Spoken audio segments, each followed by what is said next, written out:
All right. Welcome. Welcome to another week of SBA Live. We have Nikki with us today again. And this one is going to be a show that I think is going to be really good. First of all, we've got a lot of feedback from some of the other shows we did and really appreciate people with their comments afterwards and, questions that you've asked us.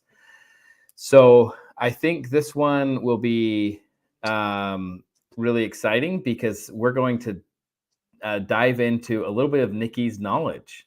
So Nikki joined us a few years ago as an estate specialist, and she has been helping families for a long time since that point, and then became our account manager and now is director of operations.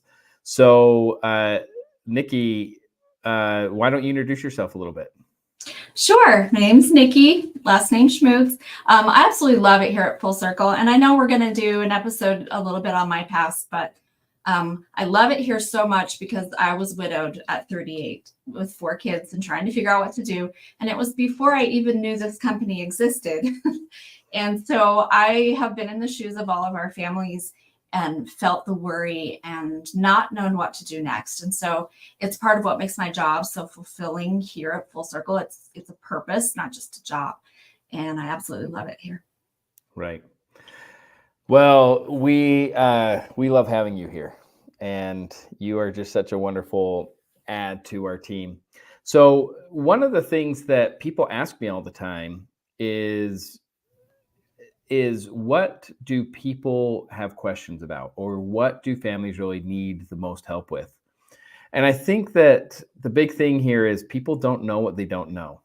And so all of us kind of think of like the 1 or 2 things that are really kind of on our radar. And especially as funeral directors or as hospice social workers, we might think, oh, I don't think there's that much for families that they really worry about, because I'm only hearing questions about 1 or 2 things. I might ask a social worker certain questions, but I wouldn't ask them other questions, right? Same thing, I might ask my funeral director certain questions, but I might not ask them other questions. And so it's really important for them to know what families are concerned about and what questions they have. So let's start the slideshow and kind of dive into your wealth of knowledge on helping families and see what they're really concerned about. Yeah, so if you haven't been through it, you might have your guesses about what families are actually really worrying about at the time of, or maybe you've seen other family members or friends that have been through losing a loved one. How close that loved one was interacting in your life is a huge component of that. But today's SBA Live is really about the things and the people that we've come across. What are they actually concerned about? And what are the issues that they really, really need that help with?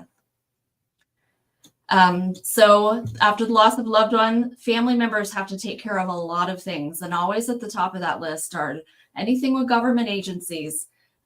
They want to know about Social Security. They want to know about, veteran, the VA. They want to know about taxes. There are all of these things that they need questions to, and they're very fearful usually. Haven't you experienced that, Matt? Absolutely. A lot of fear, like I'm going to do this wrong, or I'm going to miss something.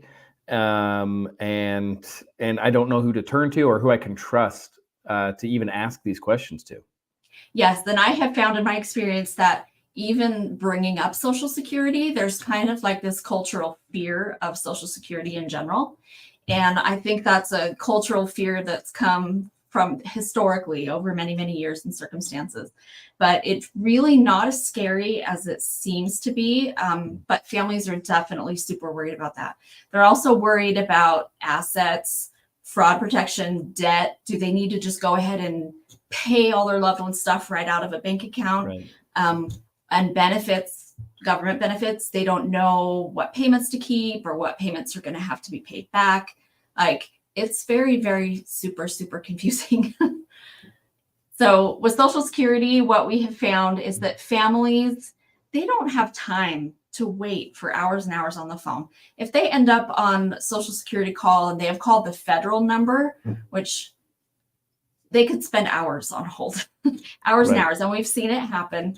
They don't have time for that. A lot of times they've taken a week off of work to prep the funeral arrangements and be with family. And then they're suddenly thrown back into everyday life, even though their life is extremely different than it was the week before.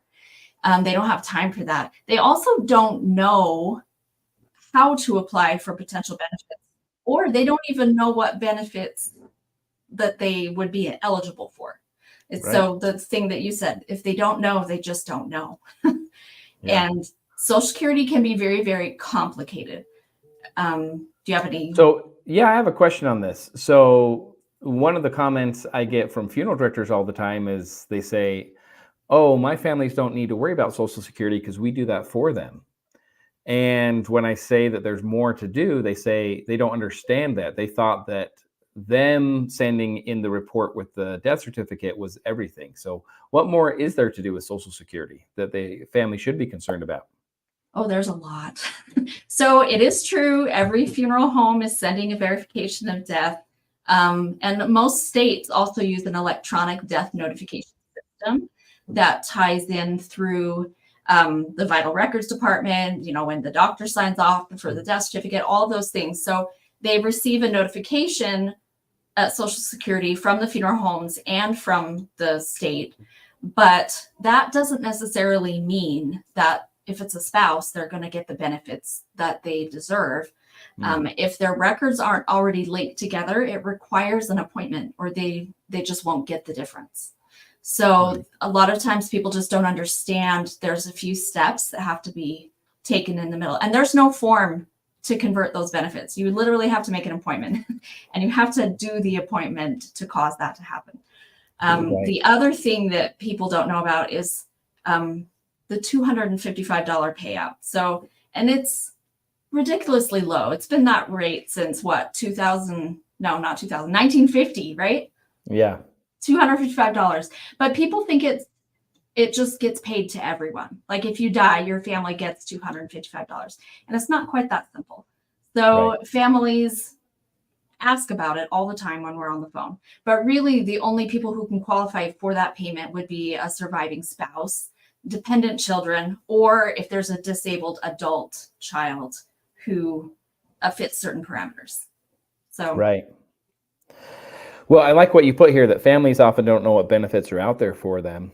And I don't think funeral directors do either. I was just onboarding a new client of ours in Maine. And this amazing funeral director that I got to know and be friends with now, he was actually quite frustrated because he's like, they have always trained me to tell them that when Social Security pays that last payment, they're going to pull it back out and the family not to touch it. And that's the end all be all. And I started telling him that's not necessarily always the case, that if the person had passed away at the beginning of the month rather than the end of the month, then they're still due the payment for the month previous. And you can claim that last payment with the Form 1724. And he was like, I never knew that before. And he was really mad because he was like, over 30 years, how many families have I served and told them not to worry about it? And how many times would they have gotten another $12, $15, $2,000, $1,200, and that could have helped with the funeral costs. That could have helped with the, last debts and payments, or just help the family in any way. And so this is something that's really stressful for families in a lot of ways. Absolutely. And most people also they're not aware that Social Security pays in arrears. So when the payment your loved one is receiving in the month of March is actually from February, it just is paid out in March. So it starts getting kind of skiwampus to a lot of families. They don't understand exactly how that payment process works. Do most families kind of just figure this out on their own, or do they skip over this? What happens with most families if they don't have, an aftercare in place with their funeral home or hospice? I think it impacts the widows most of all because they think it's just going to automatically convert over. So if she's only receiving $900 a month and he's receiving $2,000 a month, she might still just be receiving $900 for forever if she doesn't call and make sure that that appointment happens. So, Right. and there's a lot of leeway also if the person died young and there are dependent children. There's a lot of benefits there that if they might not think they apply to them because the surviving parent is working full time, but that's not the case. Like there's a lot of workarounds to be able to access benefits. Absolutely. Um, I mean, I always talk about this, but that Social Security audit a few years ago, they looked at widows benefits and they found that only 18% were being paid their maximum benefit as a spouse, which is terrifying, right? So It's many people are horrible. being underpaid. This is so helpful when a funeral home or hospice is able to help with this, and families don't even realize it. We had a situation where we received a letter from a family that we helped in California, and she was like, I thought your funeral home was wonderful, but I had no idea because she had received the aftercare service through the funeral home. And then her brother-in-law passed away a short time later. It was her husband who had passed. Her brother-in-law passed away, and she got a call from her sister-in-law, and she's like, how did you deal with Social Security? And if I remember correctly, I think that her sister-in-law had spent 8 hours on Yeah, hold with Social Security. And she was like, I don't even know where to start on this. And she's like, oh, Kathy took care of that for me in like 15 minutes. So let's just get you in touch with Kathy. And she's like, I didn't realize how much of the funeral home was actually doing for me by helping me get those benefits, because I might never have been able to get through that on my own. absolutely. And then they become that statistic that you're talking about of the only the Right. 18% who actually have their benefits converted correctly. Yeah. So I agree. This is something that a lot of people are aware of. Something needs to happen here, but they don't know how to navigate it. And I don't know if you had this experience, but this used to happen to me all the time when we were first starting out. When I would talk to Social Security with the family, the Social Security employee started telling the family wrong information on the phone with me. And it's that awkward situation where you're like correcting the federal employee. Actually, that's not the case, right? They do get this Yep. benefit, and so if you can't trust the actual person you're talking to at Social Security, who can you trust? Because they do need some guidance through those next steps. Oh, absolutely. And because our staff knows what to ask, we already know about all the benefits before we even get the family on the phone with Social Security. We've already explained to them, this is what we're going to be doing on this phone call. This is what you can expect. And then we get on the phone call and it's it's painless because we've been able to prep them for that. Right. Yeah. All right, Awesome. next slide. Probate. I think that everyone we talk to is worried. They say, what do I do with a will? And do I need probate?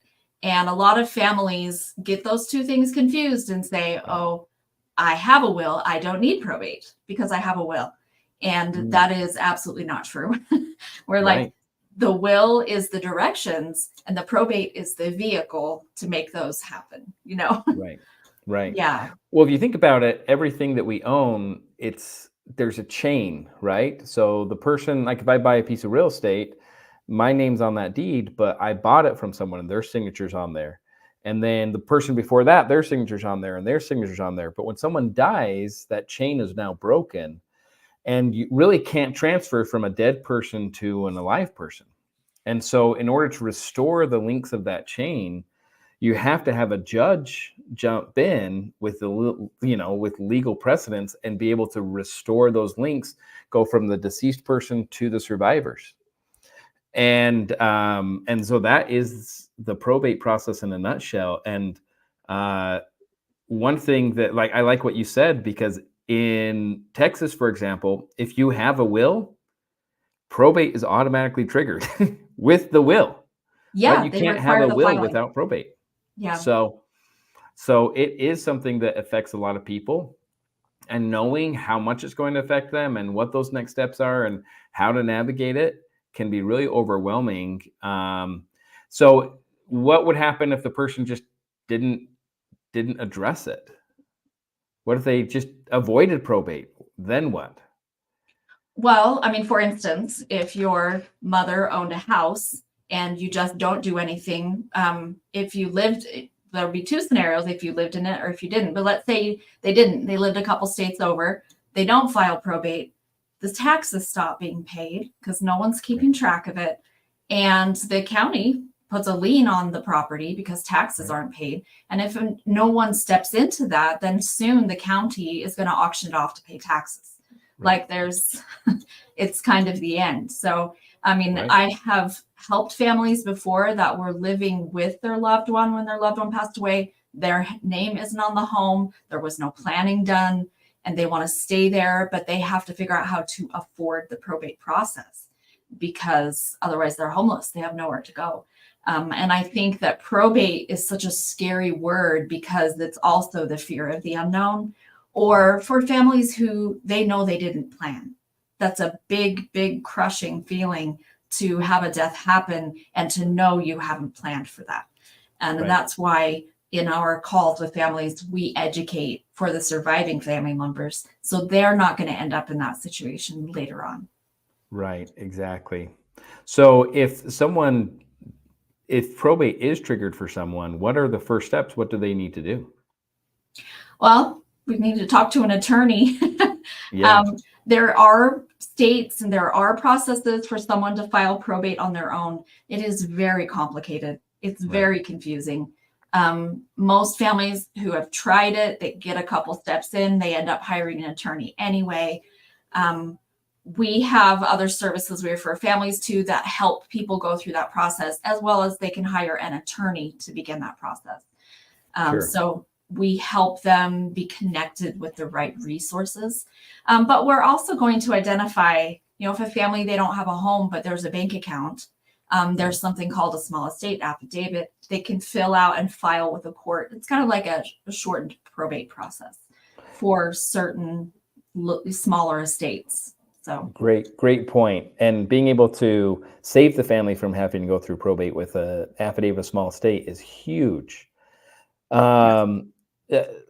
So, and I think another point here is not all probates are the same, right? There's very complicated probate and there's litigation and people fighting. And then there's very simple probate, that can go much faster than those things. Absolutely. And once they go through an appointment with us, they're going to get some of those questions answered so that their fear of that unknown is lessened, so that they can actually see some steps moving forward and not be, some people just freeze in the middle of all this decision making because they just feel so anxious. So Right. Bess asked a good question. She says, is there a timeline of when these things have to be done? I think in most states, everyone is a little different, but most states are within, you can't file sooner than 30 days after someone has passed, but up to 2 years, you should be able to file without any issues. But depending on the estate, somebody has to keep paying the mortgage. Somebody has to keep things, afloat during the process so they don't foreclose. There are so many scenarios. But there is time. Families don't have to feel like they have to do it right away, or can they? In 30 days, that's a very short time period, but they can be preparing to go file at the 30-day mark if they're worried about the things that are going to be happening. Right. Now, if a trust is created, probate is not a big concern. No, as long as the trust is created correctly. and funded. Yes, and funded. So if you create a trust and you just assume everything you own is in it and you haven't moved anything over, then you might as well have not created a trust. If you have a home, it actually has to be moved into the name of the trust or it'll still be probate. Right. Yeah. I agree. All right. Our slide here is debt. So families are always extremely worried that they are going to have to pay all the debt right off the bat. Families have literally said to me, there's money in the bank account. Should I go pay off the credit card? Have you had that happen, Matt? Yes, absolutely. Where people are coming in and they're like, what do I do? In fact, I think we got a comment from someone. It was, they always ask, like, what bills do I have to pay and what do I not pay? And can I use the deceased credit card to pay those bills? Right. So big questions. What do I do with the money? Am I a joint person on that account or not? Do I have access to those funds or not? Is something that has to be answered. Yes. And I think that knowing also, like, am I going to be responsible for those debts? Was I a co-signer? And I think that the simplest answer I know to say to that is the debts are against the estate. And so if there's money in the estate, then yeah, the debts probably have to be paid. If there's not, then they don't. And if you were a joint signer on that, then it's against you and the estate, right? But there are some questions, and people have to really kind of navigate through these debts. It's pretty difficult. Yeah, a lot of times we're helping families run credit reports so that they can identify the debts. Part of our services, we help call the credit cards because they're going to hound every family member, whoever calls them, to make a payment, even though they don't have to.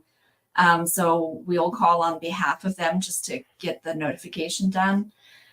There are states that are community property. So there are bills that maybe they might only be in one spouse's name, but according to the laws of the state, they actually can come back and collect from a spouse. So there are so many different ways to handle this. But like you said, rule of thumb, don't pay anything right off the bat, especially if you're not sure if you legally are able to have permission out of the account. Talk to an attorney. Yeah. Yes, absolutely.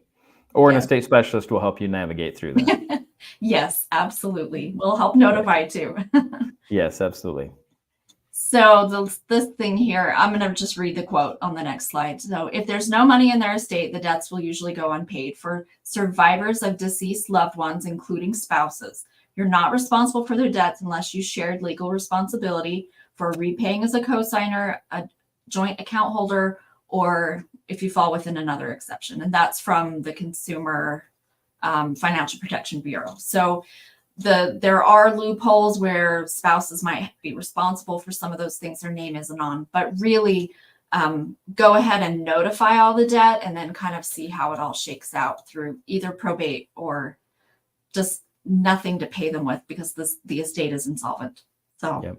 And one thing to bring up, the estate can pay for funeral costs before it pays those debts. That's a justifiable use of those funds. So if there's just enough to cover the funeral, use that money first, and then say, hey, look, there's nothing left over in the account to pay off the credit card or to pay the hospital bill or whatever. And there's really nothing they can say about that because that was a justifiable debt of paying those funeral costs. Absolutely. Yes. Absolutely. Let's see.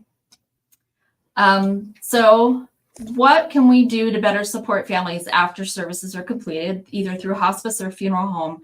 My answer to that would be give your families the support they need to remove the fear from all of the next steps so that they aren't weighted down by the unknown, because the fear of the unknown is really what we're facing. That's what our families need help with. They need guidance and direction and someone to hold their hand a lot of the time. Right. Exactly. Hey, we have a comment on here from Kathy about bank accounts. They're always families are asking about the best advice for a bank account and what to do with it. It's interesting. I have this story where my wife teaches ballet, and the owner of the studio passed away. And so, not the owner, but the owner's husband. And so she asked me if I would reach out to the owner and be like, hey, can you do your service? So I called up Clyde and I was like, hey, I don't know if you know what I do for a living, but we help close out estate issues. I'd love to help you. And she's like, Matt, that would be amazing. I am in the bank. I'm in the line for the bank right now. I'm next in line. Why don't you call me back after I'm done here? And I was like, Clyde, turn around and walk out the door right now.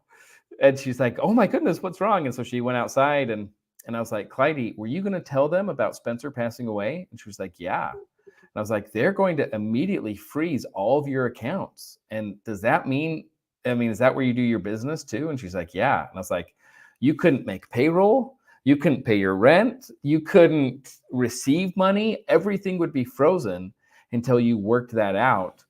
And she was just dumbstruck about how much that would disrupt her life. And so we put her on her plan to where we could make that change without everything being frozen. And so most people kind of rush down to the bank. They want to tell the bank right at the beginning. And why do they not have to do that? Well, they're allowed a reasonable time frame to get a death certificate and actually Right. take it in with them, because the death certificate is the proof that the passing has actually happened. So when a bank decides to freeze an account, it's because they don't have the proof that it actually happened and the paperwork necessary to designate who to deal with, like who is going to be the person to take care of this account. So legally, they're going to cover their own behinds, just freeze it so that they don't have any legal trouble. But that can cause a lot of problems, especially in spousal situations where the account is frozen, even when they're a joint bank account holder, until they can show that death certificate. It's better to wait even a couple of months. If you're going to go through the probate, you want to talk to the attorney, find out a good timeline. But we recommend not changing anything or notifying for at least a few months, just to make sure that everything can be handled appropriately and that they don't have undue problems because they notified too early. Now, on the flip side, every once in a while, we have someone that nobody has access to the bank account. There was a rental, they have tons of debt, they don't know what's going to be hitting, they don't understand the estate. It's good to freeze the account if that is what's happening. So if they freeze it for that, it'll actually save them. So knowing when to go ahead and notify or when to wait is a huge part of that. Right. I agree with that. I think the bottom line here is the scary thing is how many questions people have, and that there's just not a lot of resources that are clear that people can turn to. And I think one of the reasons for that is because everyone's situation is just a little bit different, and nobody wants to give advice that doesn't apply to everyone. And so because these things are complicated things, they just don't give advice. But as scary as it is that families have these really troubling questions, I think the more scary thing are the questions that families don't have.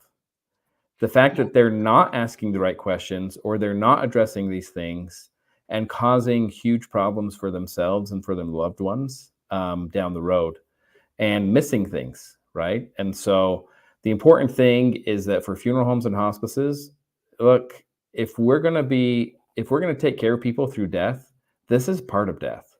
And we have to have some kind of resources that make sure families understand the scope of what there is to do, answer their questions, but also help them through the parts that they didn't even realize at the beginning.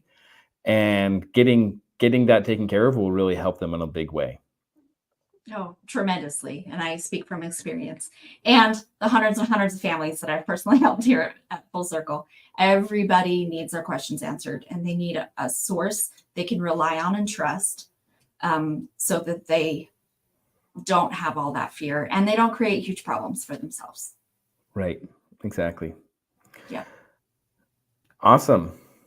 Well, thank you so much for everyone who joined us. Thanks for the online questions. Those were great. We'll try to follow up with any questions that come after the fact, and look for our next SBA Live, which is... It is going to be April 4th. We're going to try a bit earlier in the day, so 1 p.m., just to see how that goes. Okay, perfect. April 4th it is. And thank you, Nikki, for your explanation of all that knowledge you have from serving families. And if you have any questions to us directly about questions families have, or questions for yourself or your staff, or ways that you can help support the families that you serve, please do not hesitate to reach out to us. And here's Nikki's contact information as well as mine. Yeah, we're here, and I answer tons of questions from all of our clients. Okay. You guys are all awesome. Thanks for coming, and see you next time. Thank you. See ya. Bye.